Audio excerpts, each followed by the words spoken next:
Episode 1. The Call of the Vale. Scene 1. A quiet evening in Elms Reach.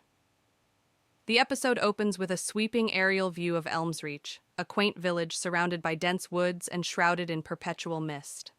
The soft glow of lanterns illuminates cobblestone streets as villagers go about their nightly routines.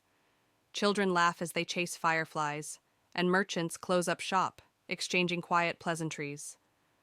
The camera pans to Lyra Ashen, sitting on the edge of a grassy hill overlooking the village. She sketches the towering monolith, a massive stone structure covered in ancient, undeciphered runes.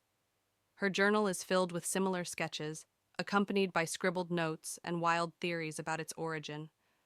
Lyra's emerald eyes glint with curiosity as she traces a particularly intricate pattern with her pencil. "Lyra," a familiar voice calls. It's Marin, her childhood friend, carrying a basket of herbs. She approaches with a playful smirk. "Still obsessing over that old rock?" "It's not just a rock," Lyra retorts, closing her journal. "There's something alive about it. Don't you ever feel it? Like it's watching us?" Marin rolls her eyes but sits beside her. "You're the only one brave enough to get this close. Everyone else says it's cursed." Lyra shrugs. "Maybe it is. But doesn't that make it more interesting?"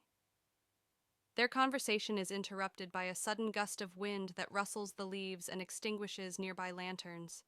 The monolith begins to hum softly, a sound so low it feels like it's coming from within their chests. Lyra and Marin exchange wide-eyed glances as the villagers below look toward the monolith in alarm.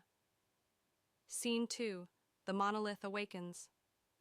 The hum grows louder, and Lyra instinctively steps closer.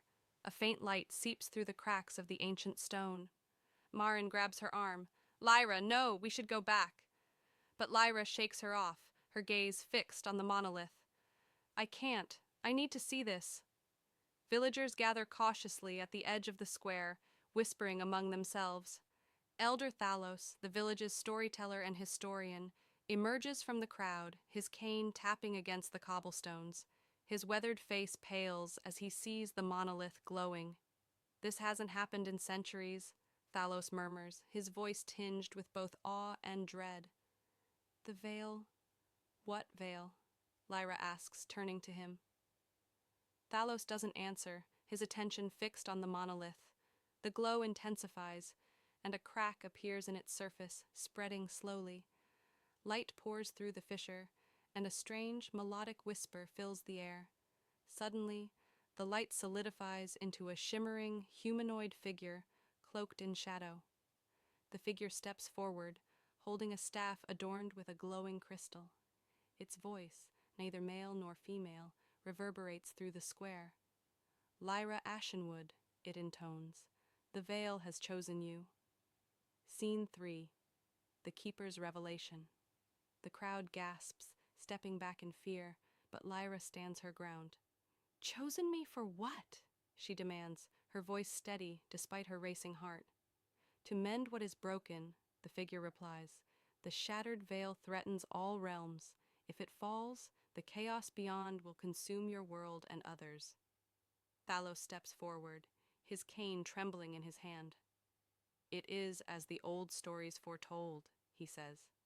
"The keeper will rise when the veil begins to break." Lyra shakes her head, overwhelmed. "You've got the wrong person. I'm just me. I'm not some hero."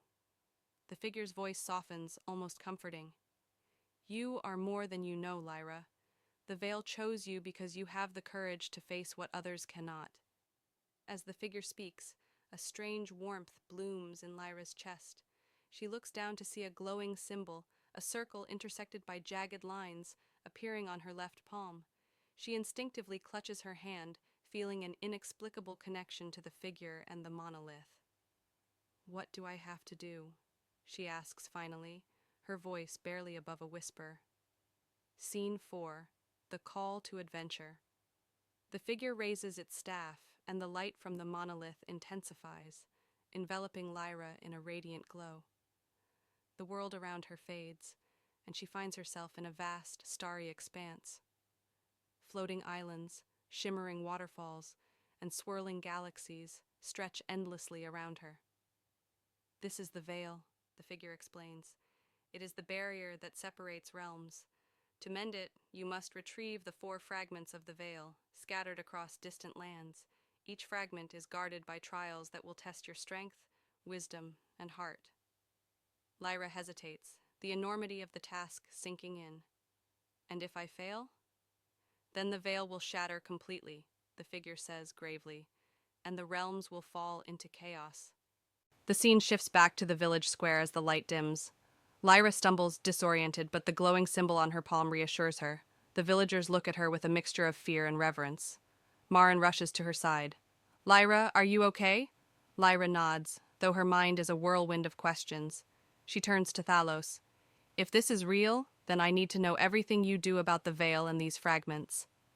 Thalos bows his head. You are the keeper now, child. I will help you as best I can. Scene 5. The journey begins. As the villagers disperse, whispering among themselves, Lyra stands before the monolith, its glow now faint but persistent. Marin stays by her side, her expression a mix of worry and determination. You're not doing this alone, Marin says firmly. Lyra smiles faintly. I wouldn't let you, even if you tried. The episode ends with Lyra looking at the glowing symbol on her palm, the weight of her destiny pressing on her shoulders. In the distance, the forest seems darker, as if something is stirring within its depths. To be continued. If you like this story and want more episodes, then please like, share, and subscribe the channel for more story.